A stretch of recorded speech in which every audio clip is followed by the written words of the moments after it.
Continuando, nós vamos encontrar no livrinho de Jesus no Lar, novamente de Neio Lúcio, a seguinte mensagem dita como a árvore preciosa.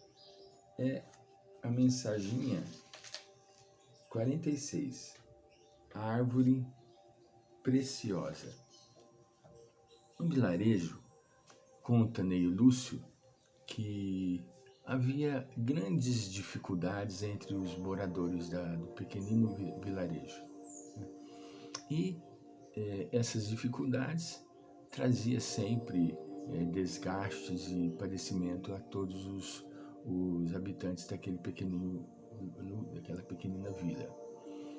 Um anjo celeste, recomendado pela ordem superior, desceu, se materializou e deu-lhes sementes de uma árvore preciosa. Era a semente da paz e da felicidade, mas que necessitava de ser plantada com um determinado zelo, cuidado, né? Cada um adquiriu a sua semente e procurou guardá-la com cuidado, entende? Não querendo dar ouvidos ao que foi recomendado, que a semente precisava de uma terra bem arada, bem cuidada, precisava do adubo, precisava da água, precisava do defensivo contra as ervas daninhas, precisava do defensivo contra os insetos predadores. Acontece que aquele que recebeu a semente e tinha água, não tinha o adubo. Aquele que tinha o adubo não tinha o defensivo. E assim foi ocorrendo a disseminação das dificuldades. O que verdadeiramente iria trazer o bem à comunidade acabou se tornando uma dificuldade, porque ninguém se entendia. Ninguém se entendia. Não cedia. Não, você tem a semente? Tudo bem. Eu tenho a água, eu lhe dou a água, você me dá um adubo. Tudo bem. Você tem o defensivo? Tudo bem. Eu lhe dou o defensivo, você me dá a água e o adubo. E assim, criar aquela sinergia social onde a comunidade vivesse em harmonia e acabasse por sua vez, superando toda e qualquer dificuldade que até então havia. Mas isso não ocorreu. Por que não ocorreu? Porque eles não cediam, nenhum deles cediam o espaço para a melhoria do local. Jesus diz assim: este é o símbolo da guerra improfícua dos homens em derredor da felicidade. Os talentos do Pai foram concedidos aos filhos indistintamente, para que aprendam a desfrutar os dons eternos com entendimento e harmonia. Com entendimento e harmonia. O que acontece?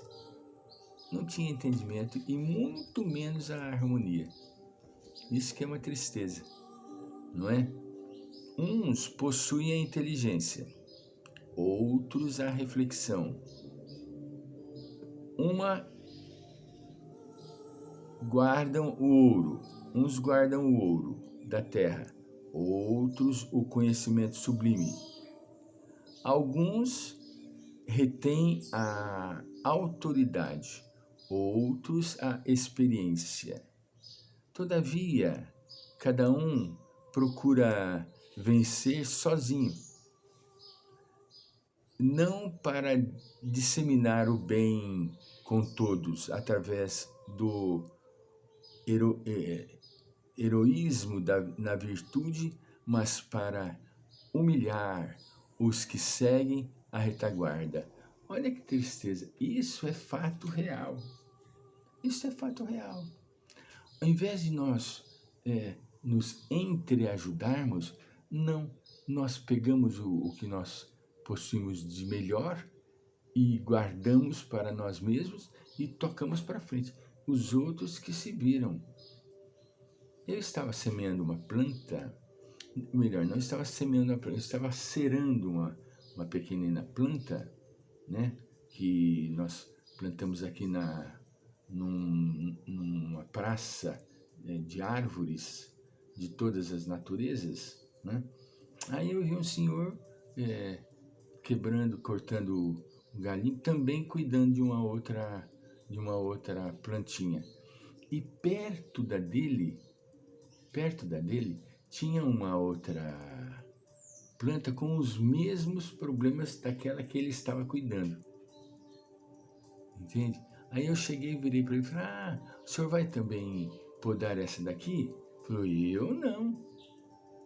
Não fui eu que plantei, quem plantou que se vira. Prestem atenção o quanto o egoísmo atrapalha o desenvolvimento natural das coisas.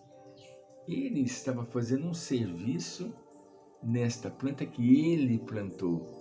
Mas esta outra irmã desta também precisava do mesmo serviço. Só que como não foi ele que plantou, ele então não ia mexer. Eu não plantei aquela plantinha na praça. Eu simplesmente me conduí, porque é um pezinho de pitanga, né? Me conduí do estado em que ele se encontrava, totalmente desamparado. Então o que eu fiz? Eu cavei, fiz um acero, entende? Levantei as laterais para que ali pudesse reter um pouco de água e periodicamente eu vou colocando água. A plantinha está uma graça, crescendo, mas não fui eu que plantei.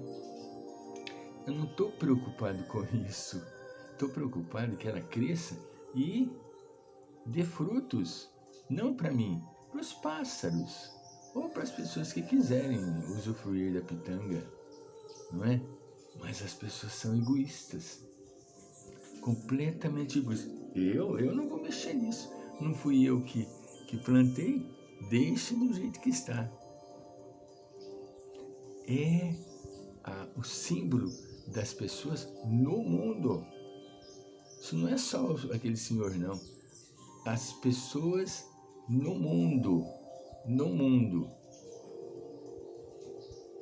Certa vez, saí de casa quando morava ainda em Fernandópolis e ao sair da garagem, morávamos no fundo de uma casa, uma casinha muito boa, né? Ao sair da garagem com um fusquinha que eu tinha, né? Eu vi um rapaz subindo com grandes dificuldades, né? Aí me chamou a atenção, eu saí com o carro, dei a volta no quarteirão, voltei, ele estava sentado debaixo de umas 7 copas, já com 2 senhoras do lado, né? Aí eu parei, estacionei o carro, desci, entende? Aí uma delas, uma senhora mais simples, chegou e falou, olha, não vai perto dele não. Lá no sítio, a filha da caseira teve a doença desse rapaz e morreu. Mas como que ela sabe a doença que o rapaz tem? Eu falei, a senhora perguntou para ele o que ele tem? Eu não perguntei não. Aí eu cheguei perto dele e falei, meu filho, o que você tem? Você está precisando de alguma coisa? Você está sentindo alguma dor? Ele colocava muito a mão na boca do estômago, sabe? Você está sentindo alguma dor? Você quer alguma coisa? Ele chegou e falou, olha, meu senhor, eu estou morrendo de fome. Falei, espera um pouquinho. Fui lá dentro, porque era perto de casa, né? Fui lá dentro, peguei um pão, passei uma manteiga bem passada, né? Um leite aquecido, adocei com chocolate, trouxe um copo duplo e um pão, entende? ele comeu aquele pão e tomou aquele leite como se fosse um animal. Eu tive que voltar, pegar um outro pão, o copo, trazer mais leite, entende? Então, a pessoa estava morrendo de fome e a nossa irmã não teve a capacidade de perguntar. Não teve a capacidade de perguntar, não, porque lá no sítio morreu. Olha, e se tivesse a doença que ocorreu lá na fulana do sítio dela, o que me custava auxiliá-lo? Resumindo, fui na delegacia, notifiquei o caso, dei o endereço onde ele estava, ele passou o dia lá na delegacia e a tardezinha o pessoal da polícia pagou a passagem para ele, que ele queria ir para a cidade de Santa Fé do Sul. Ele estava desnorteado, coitado, né? Aí eu fui de tardezinha e o vi pegando, ainda era naquela época, era trem, né? Pegava o trem e ia para Santa Fé do Sul.